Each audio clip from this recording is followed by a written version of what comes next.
यहाँ चाहिँ हाम्रो स्क्रिप्ट तयारी हुँदैछ है ड्रामाको लागि हाम्रो चाहिँ भोलि कम्युनिटीको लागि चाहिँ ड्रामा प्र्याक्टिस गर्दैछौँ हाम्रो चाहिँ यो चाहिँ ट्राई हुँदैछ अहिलेलाई बाई बाई यार 15-16 वर्षमा ट्राई नगरे कहिले थपेको वाला हो तिमी आज चाहिँ हाम्रो चाहिँ त्यो स्कुल हेल्थ प्रोग्रामको चाहिँ लास्ट डे रहेको छ अनि हामीले चाहिँ आज ड्रामा गर्ने अनि प्लस एक्जिबिसनहरू चाहिँ प्लान गरेको छौँ अब त्यही अनुसार हजुरहरूलाई देखाउँछौँ रेडी भएर ड्रामाको लागि मनी र मनी पनि कलेज ड्रेसमा म पनि कलेज ड्रेसमा हामी दुवैजना केटा बनेको छौँ है यो चाहिँ हाम्रो सबै ड्रामा ग्याङहरू छन् है यहाँ त ल नर्स हो क्या सदाबहार ऊ चाहिँ सधैँ नै नर्स नै भइरहनुहुन्छ जस्तो लागिसक्यो मलाई गाजा चाहिएको छ भने चाहिँ सम्पर्क गर्नु गाजा क्विन हो र ऊ चाहिँ ड्रामाको गाजा क्विन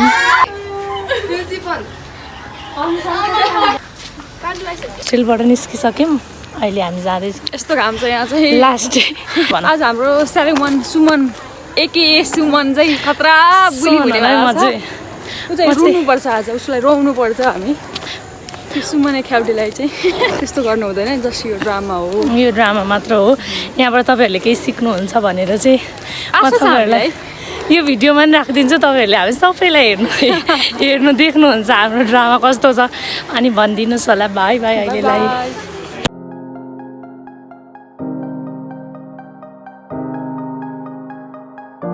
हामी चाहिँ आफ्नो भेन्यूमा आइसक्यौँ हामीले चाहिँ यहीँ ड्रामा गर्ने चाहिँ सोचिरहेछौँ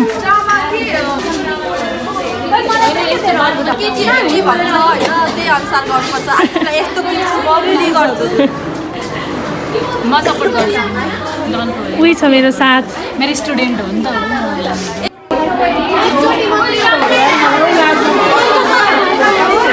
अब ड्रामा चाहिँ सुरु हुन जाँदैछ है हाम्रो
बसेको छ भनेको त मोबाइल पो हेरेर बसेको रहेछ बरु बाहिरतिर खेल्न जानु नि को छ र मेरो साथी खेल्न जानलाई कोही पनि छैन कोसँग खेल्न जानु मलाई खेल्नलाई किन साथी चाहियो त नभए पढेर बस्न कि त मलाई सघाउने यता आइदियो भान्सामा सँगै आजकल के भयो हस्बल कोठामा मात्र डोराएर बस्छ साथीहरू पनि छैन भन्छ खेल्न जानु पनि पाउँदैन के भयो त आजकल साथीहरू नै छैन खालि मलाई एकै पार्दैन साथीहरूले स्कुलमा पनि अब त्यस्तै गर्छ अनि त्यसैले गर्दाखेरि मलाई किन साथी चाहियो त त राम्ररी पढ ठुलो मान्छे पढ त साथीहरूलाई त पढेर देखाउने हो कि हामी सबै सबैको लागि मेरो बाबा हुनुहुन्छ म छु हस् हुन्छ मम्मी हुन्छ मम्मी मलाई अब के भएको छ म किन यति धेरै टोलाउँछु म यति नराम्रो छु मलाई साथीहरूले किन यति धेरै नराम्रो भन्छ मलाई त कहिलेकाहीँ मर्न जस्तो मन लाग्छ तर फेरि मेरो बाबा मम्मीलाई सोद्धाखेरि मेरो मम्मीलाई हेर्ने मान्छे कोही पनि छैन जस्तो लाग्छ त्यही भएर म त्यस्ता साथीहरूलाई त कोही पढेर देखाउँछु म राम्ररी पढ्छु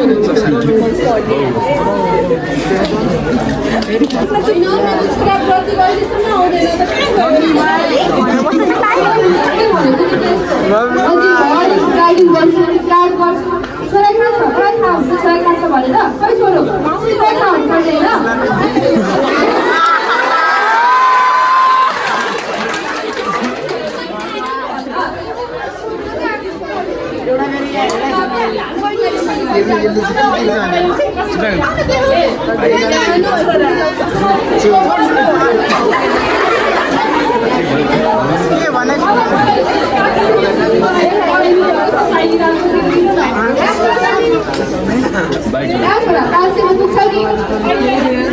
कहिले पढ्नु पर्यो पैसा जति भन्छ त्यति दिन्छु म कहिले अब पढ्ने छोरा फेरि राम्रोसँग पढ्छ है पनि आउँछ हुन्छ भने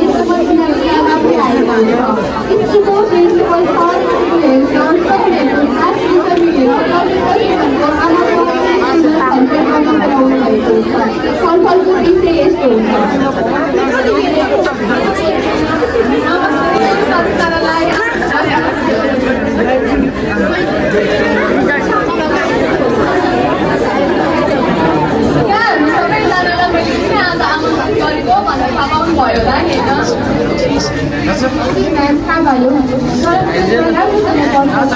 धेरै पढ्छु भनेको साथीहरू पनि गएर पढ्छु पैसा पनि कसरी फेल भयो होइन पनि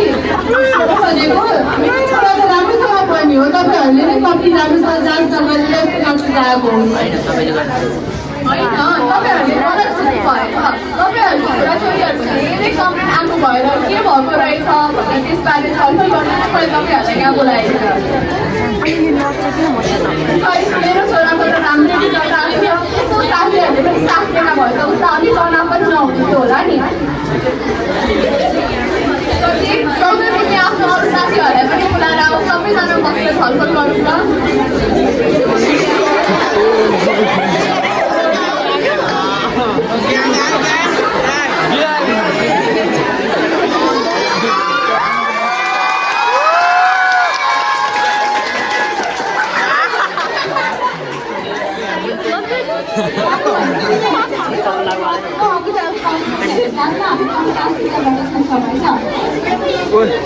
हाम्रो बाबुहरू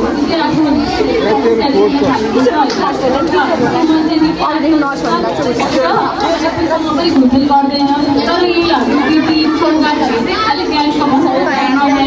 अनि क्लासमा पनि होमवर्क बुझेको पनि केही बोल्दैन आँखा पनि रातो रातो हुन्छ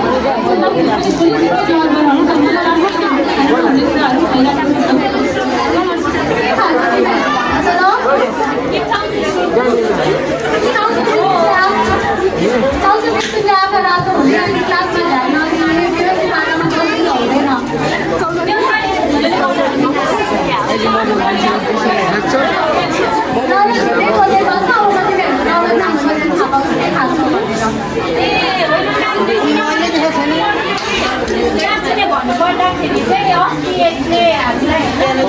फुल हुन्छ जिल हुन्छ स्टाइलिस हुन्छ भनेर भन्छ अनि त्यही भएर ट्राई गरेको मात्र हो अनि फेरि यसले आफ्नै पैसाले पाउँछ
त्यस्तो लाग्छ यिनीहरूले के भनेर सिकाउँछन् भनेर मलाई स्कुलमा पनि पार्दैन अनि मलाई गर्छु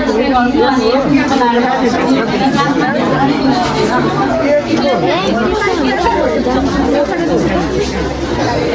मलाई एक्लै फिल हुन्छ अनि अर्को भन्दाखेरि मेरो पढाइमा जाँदैन स्कुल पनि आउनु मन लाग्दैन अनि गर्छ अनि मम्मीले पनि कोलाबोरेट गर्छ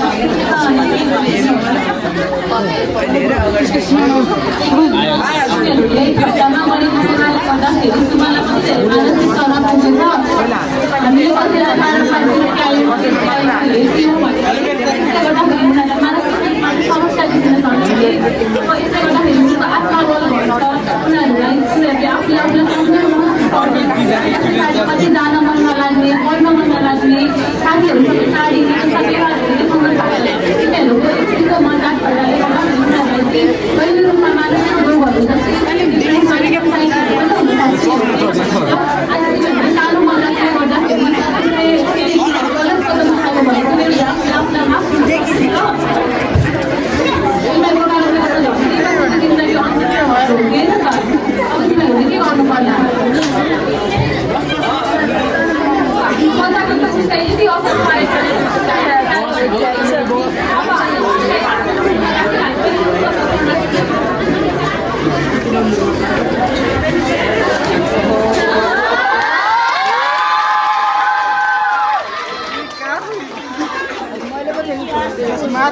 एकदमै राम्रो है तपाईँले पनि मनलाई नजिस्काऊ र सुन्नुले पनि अब तिनीहरूलाई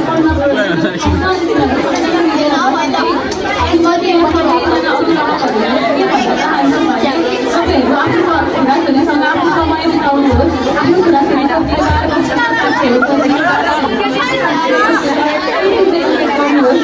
तपाईँको छोराछोरीहरूले एउटालाई छन् भने उनीहरूलाई चाहिँ राख्नुहोस् लाउनुहोस्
ड्रामा सकेर चाहिँ हामी फर्किसकेको छौँ अहिले चाहिँ हामी जान्न